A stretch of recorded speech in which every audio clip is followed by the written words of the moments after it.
Hello, everyone. We're back with another episode of LMScast. I'm Joshua Millage, and I'm joined today with Christopher Badgett. And today we're talking about how to start a location-independent digital nomad business with online courses. So, Chris, you are quite the digital nomad. Let's kick it off for us. How do you do this? Well, I think it's important to define like what the terminology means, and they're kind of related. Location independent business just means you can run it from anywhere. Right. So digital nomad is kind of taking it to another level where you're like traveling around your country or the world while you run your business. So that's the digital nomad part. Mm-hmm. And I've done that before with like web agency work. It really doesn't matter where I am. And I spent last winter in Costa Rica.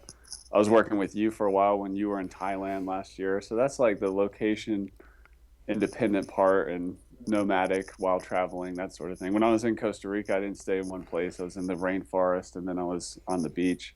Wow. Um, but the important part of this terminology here is also the word business. It's one thing to like travel and be on tourism and that kind of thing and vacation, Mm-hmm. but business is where you're still adding value and creating income for yourself and your company while you roll around. So that's what it's all about. And online courses is a great way to create a business that is location independent, that does allow you to be a digital nomad and travel the world. Mm-hmm. Yeah, and I think like the cool thing about my life, and I've kind of reached the location independent digital nomad status, but I've done it with a web agency. And the challenge there is that it's not as hands off as online courses. And I don't want to say that online courses are hands off or even They can really be. they They they, can be. they It's can one. be. Yeah. That's more of what I want to allude to is that you don't have to engage at the level that I will engage when I start to do some of my courses, but you can. And Mhm. so I think it's really interesting to me to think about doing more and more courses. And I have one project which is around paleo cooking and food, and I really want to go and dive deep into that. And I have another one that's just more personal branding that I haven't even really started, but talking about fear and entrepreneurship. And it all starts with building a community of people and then creating something that they want to purchase. And there's a whole methodology. I mean, I think the first thing, if I were to break it down for people, would be first things first would be, take the time to really build relationships and build that email list. I mean, even if you can get 100 people on an email list, the success when you launch a course is like 10x what it would be if you just launched it without anything because you have Right. people that you've engaged with. But that takes time, that takes a lot of hustle. And I think a lot of people who want to live the kind of suitcase entrepreneur lifestyle or vagabond lifestyle, they don't understand that work's involved in that. Like, I don't know why. I think a lot of people read the 4 Hour Workweek and they don't see any work in that whole entire book. And for those of you who don't know, it was a fundamental, just life changing book for me. It kind of like pulled the scales off my eyes in terms of I was on the typical conveyor belt progression of life. Like, get the undergrad degree, get the master's degree, find the wife, have the kids, buy the house, buy the car, get the dog, pay for their education and so forth, and kind of move up the scale.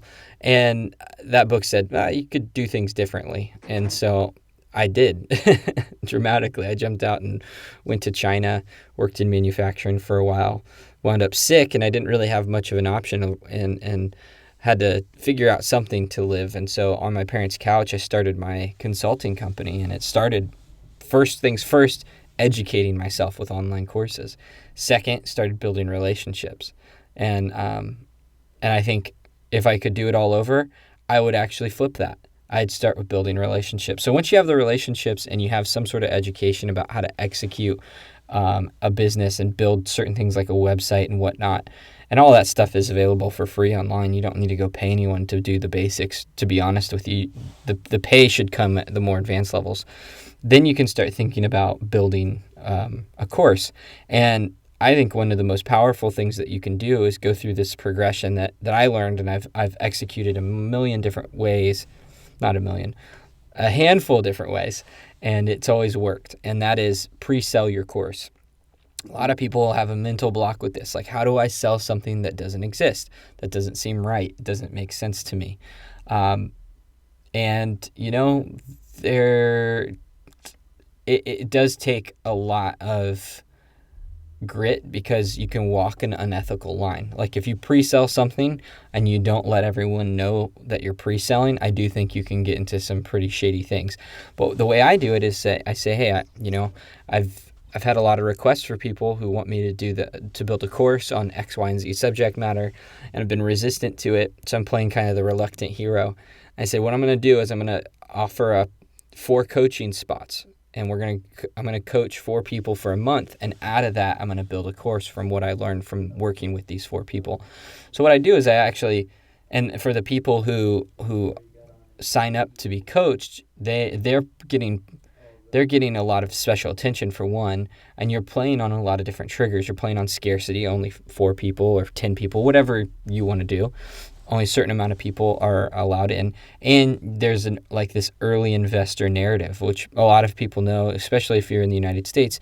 There's this idea that if I get in early, it's going to be better for me. So if I invest in the company early, it's better for me. If I buy a certain type of car earlier, generally they're going to be I'm going to get a better deal. Like, for instance, I bought a Scion TC the first year it came out, and I got a way better warranty than 3 years later.